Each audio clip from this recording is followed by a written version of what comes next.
Alright, time to finish off the rest of this list. If you haven't seen my previous video counting down my 20th to 11th favorite anime from the year, here's a brief recap of the rules. No movies or one-off OVAs, no sequels, prequels, or spin-offs to pre-existing anime franchises in the same continuity, and the series must have finished airing in 2017. If you want more details on why, check out my previous video along with the other recommendations I talk about there. Also, I forgot to mention this in the previous video, but I'll be posting links in the description for relevant analytical videos. Now let's get back to the list. Number 10 goes to Land of the Lustrous, not just for being the best full CG TV anime I've seen, but also for having a surprisingly compelling story and character cast. The world feels totally unlike anything I've seen before, and its cast of unique characters, each with distinctive and highly memorable personalities, is supremely captivating. In particular, Phos's journey towards finding a purpose for their existence, even though they don't technically have to, combined with an incredibly endearing demeanor and a fantastic voice performance from Tomoyo Kurosawa, easily makes this character one of the most interesting protagonists of 2017. My biggest flaw with the series, however, is that it feels very open-ended. A lot of the ideas that it promises aren't fully delivered on by the end, which is to be expected from an adaptation of a currently running manga, but with no sequel announcement in sight, it leaves me feeling a bit disappointed. Fortunately, the series is still hugely impressive in terms of visuals. It's taken quite a while, but Studio Orange has finally produced a full CG TV series that's actually really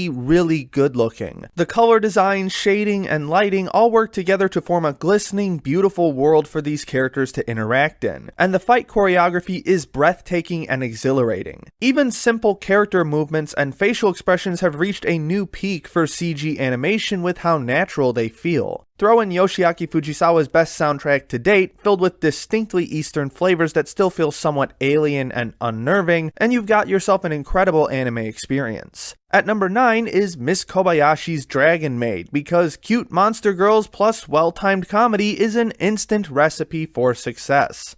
See? I told you I'd get back to that. Aside from hilarious comedic timing and presentation like interviews with monster girls, Dragon Maid also has some interesting commentary on family life and the formation of meaningful relationships. Watching Toru, Kobayashi, and the other characters grow closer to each other and experience moments that feel impactful and significant got me intensely invested in the patchwork family that they constructed, and maybe even a little bit jealous that I don't have that many relationships that feel this tightly knit. This is also the only show from last year that I did end up rewatching, and while I still think the final episode was a bit too overdramatic for its own good, I can appreciate it a little more for the way it brings actual conflict into the story. The series is also a sharp departure from KyoAni's typical art style, but this is more than welcome considering how great the artwork is. The light yet vibrant color palette and cute character designs gave the series an encapsulating warmth to it that's very difficult to find in other anime. And the more explosive animation that results from dragons going apeshit is a captivating spectacle. The series even has some of the catchiest music tracks from the whole year. Nothing too grand or ambitious, but filled with charming melodies that stick with you long after the series is over. Bottom line, this is an absolute must-watch for all comedy fans. Number 8 goes to Surezure Children, because holy shit, it's a romantic comedy that actually has characters in relationships for almost the entirety of its run. I know that sounds really weird if you're not super deep into anime, but as a longtime rom-com fan who's been unbelievably frustrated with the incompleteness of most anime rom-coms, Surezure Children is a welcome relief. Actually putting characters in relationships also lends to a fresh set of humor that the writers can dive into instead of rehashing the same jokes over and over again. And the jokes they come up with are absolutely hysterical. Admittedly, not every relationship in the show is entirely unique or memorable, but the vast majority had me enraptured in almost everything they did.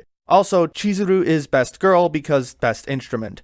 Deal with it. I'm not typically a fan of Studio Gokumi, but they definitely nailed the adorable aesthetic needed for this series. Everything just looks and feels fun and charming, and much like Dragon Maid, I just want to envelop myself in this cozy atmosphere forever. There's nothing particularly unique about the settings or character designs, but the feelings that they convey and the comedic reactions of all the characters are totally worth the watch. With most of the TV shorts from this year being duds for me, I'm very happy that this one was a hit.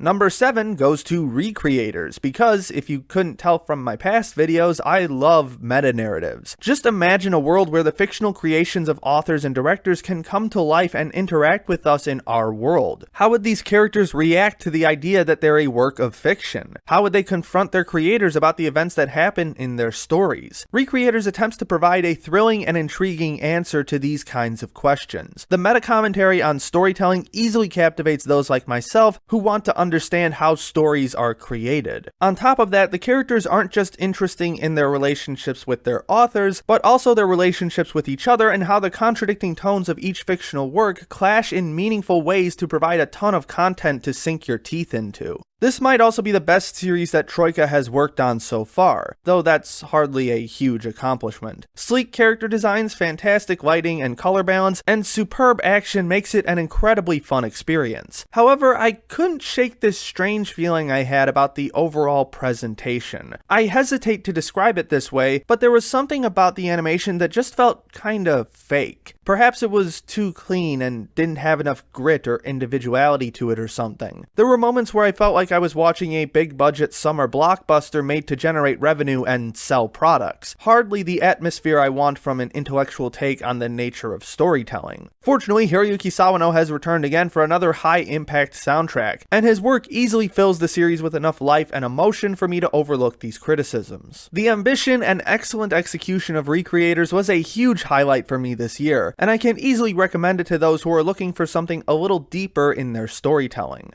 At number 6 is Magical Circle Guru Guru, because fun things are fun, and Guru Guru is unbelievably fun. Its masterful parody of and homage to classic JRPG tropes grabbed my inner nerd by the heart and led me down a winding path of hysterical comedy and lovable characters. It's a series that captures the excitement and wonder that you feel when starting up a new game for the first time, and never falters in crafting interesting and unique ideas for a setting that's both all its own, yet also right in line with JRPGs of its era. The characters it creates for us to follow in this world are just as charming and endearing. Nikkei's reluctance to become a hero made for a strong comedic start to the series, and watching him grow and learn more about other people and the world around him made him an extremely strong protagonist for this genre. Kukuri's desire to help Nikkei, contrasted against her own more personal desires, also made for a great character arc during the latter half of the series, and watching these two grow closer together, though admittedly much slower than I would have liked, was extremely gratifying. The more retro art style really sold me on the aesthetics of this series, and Production IG's work on the colorful battle animation, adorable character designs, and distinctive settings was top-notch. Fun and creativity are things I value very highly in the shows I watch, which we'll be revisiting again later in this list, and Guru Guru was a fantastic display of just that.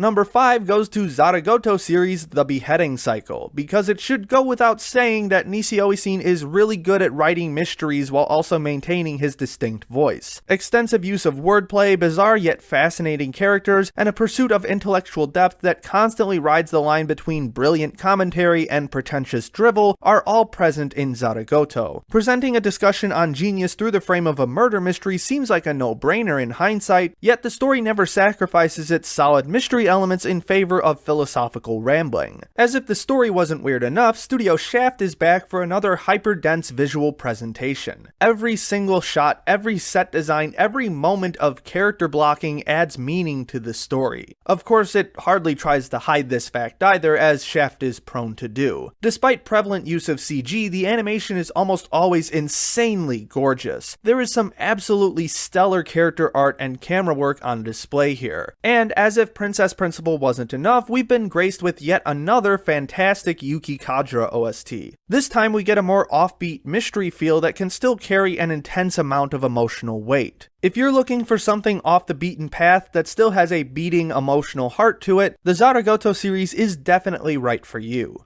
Number 4 goes to Girls' Last Tour, because cute philosophical girls plus exploring the devastation left behind by the destructive power of the human race in a world that is slowly dying that we have no possible control over is an instant recipe for success. I guess that one doesn't really have the same ring to it. In any case, Girls Last Tour contains a fantastic blend of mild slice-of-life adventuring and existential, often nihilistic philosophy that, by all rights, shouldn't work as well as it does. It's a series that highlights many aspects of humanity and modern living that we take for granted by completely removing them and letting a pair of characters who have never experienced such things try to reason out why people lived the way that they did. The naivete of our main characters and the borderline crushing loneliness and boredom that they sometimes experience lends itself perfectly to some of the smartest thematic explorations of high concept ideas I've seen all year, while also managing to remain grounded in reality and deliver an emotional gut punch every now and then to remind you that, despite the quips and slapstick, this is a truly depressing setting. White Fox goes on to supplement this narrative with a bleak yet enrapturing setting. A subtle mix of childlike wonder and oppressive weight creates a meaningful duality in the setting's presentation, and the shot composition and editing always find the best ways to draw every emotion out of a scene. On top of that, Kenichiro Suehiro's mishmash of tones for the OST, from haunting choral melodies to intense string action, somehow manages to capture the entire emotional spectrum that these characters could experience. I had this one pinned as best of the fall season before it even began, and I'm so happy that my intuition has been proven right.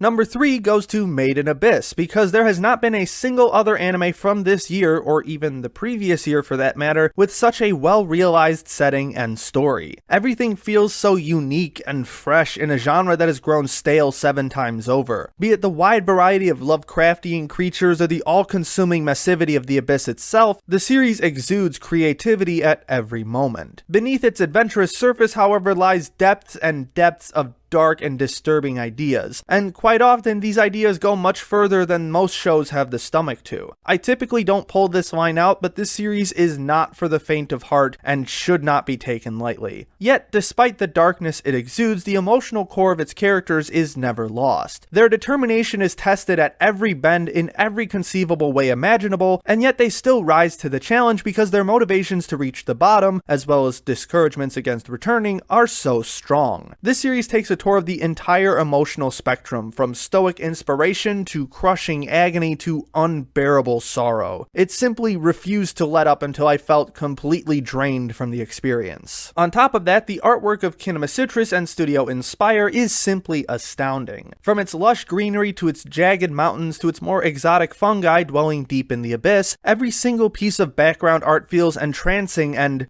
well, inspired. The character designs feel familiar yet also unique and memorable, and the monster designs by Ko Yoshinari are absolutely terrifying. Everything about this world feels contiguous and alive, something that's very hard to find even in other good fantasy series. To round it all off, Kevin Penkin's electronic orchestral score matches up beautifully with this setting. Every sensation is heightened by the nuanced and spellbinding OST, giving the Abyss a sense of grandeur, excitement, and depth. Made in Abyss is a soul-crushingly dark experience that still manages to maintain a sense of excitement and adventure even in its darkest moments, and I highly recommend it to everyone looking for a fresh, mature, and captivating experience. Number 2 goes to March Comes In Like a Lion for being one of the most spectacular character dramas I've seen in years. The story of a prodigy shogi player grappling with his future and the turbulent drama that life throws at him reminds me a lot of my favorite anime, Your Lie in April, but also feels like an entirely distinct and unique series by taking a much more measured, ponderous approach to the main character's struggles with depression and anxiety. And yet it also manages to balance itself out with warmer, more comforting family life scenes that carry huge emotional weight. The dichotomy between the depressing and the uplifting is almost perfectly balanced and elicits an intense emotional reaction from me every time it swings one way or the other. Shaft's animation direction is nearly flawless, with its contrast between pastels and harsh blacks and grays serving as the dominant emotional balance, and the character designs have the potential to become iconic for the breadth of emotion they're able to convey. Coupled with an intensely emotional and enchanting soundtrack, this series is easily the best drama of 2017, and I can't wait to start watching season 2.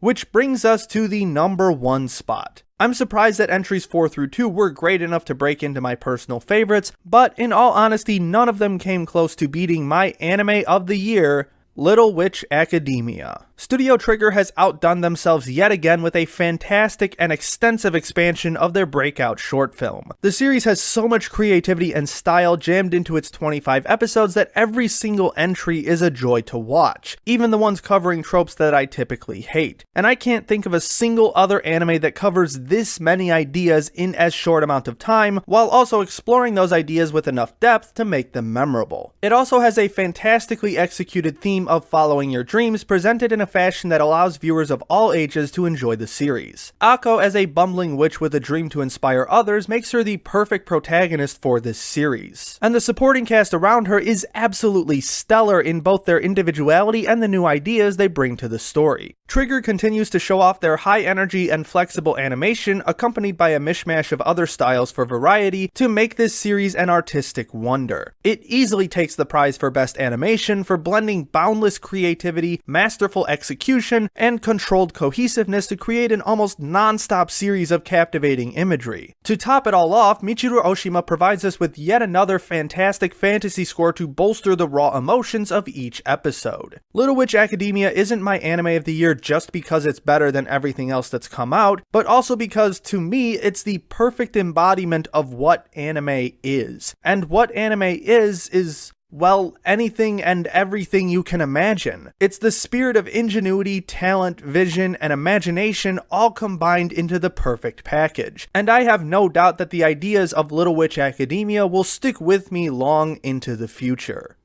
And that's it. Those are my picks for Best of the Year. It's been a hell of a ride, and I can't wait to see what 2018 has in store.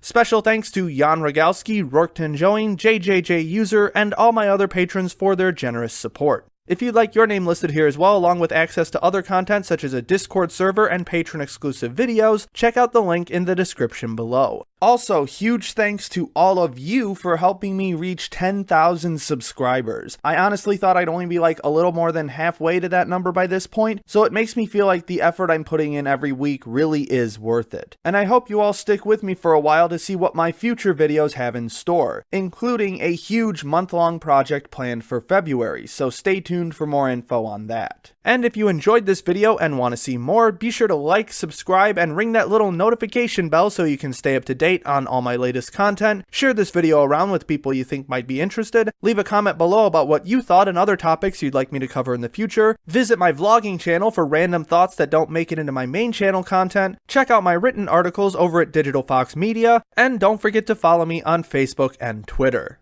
My name is Ember, and I'll see you next time.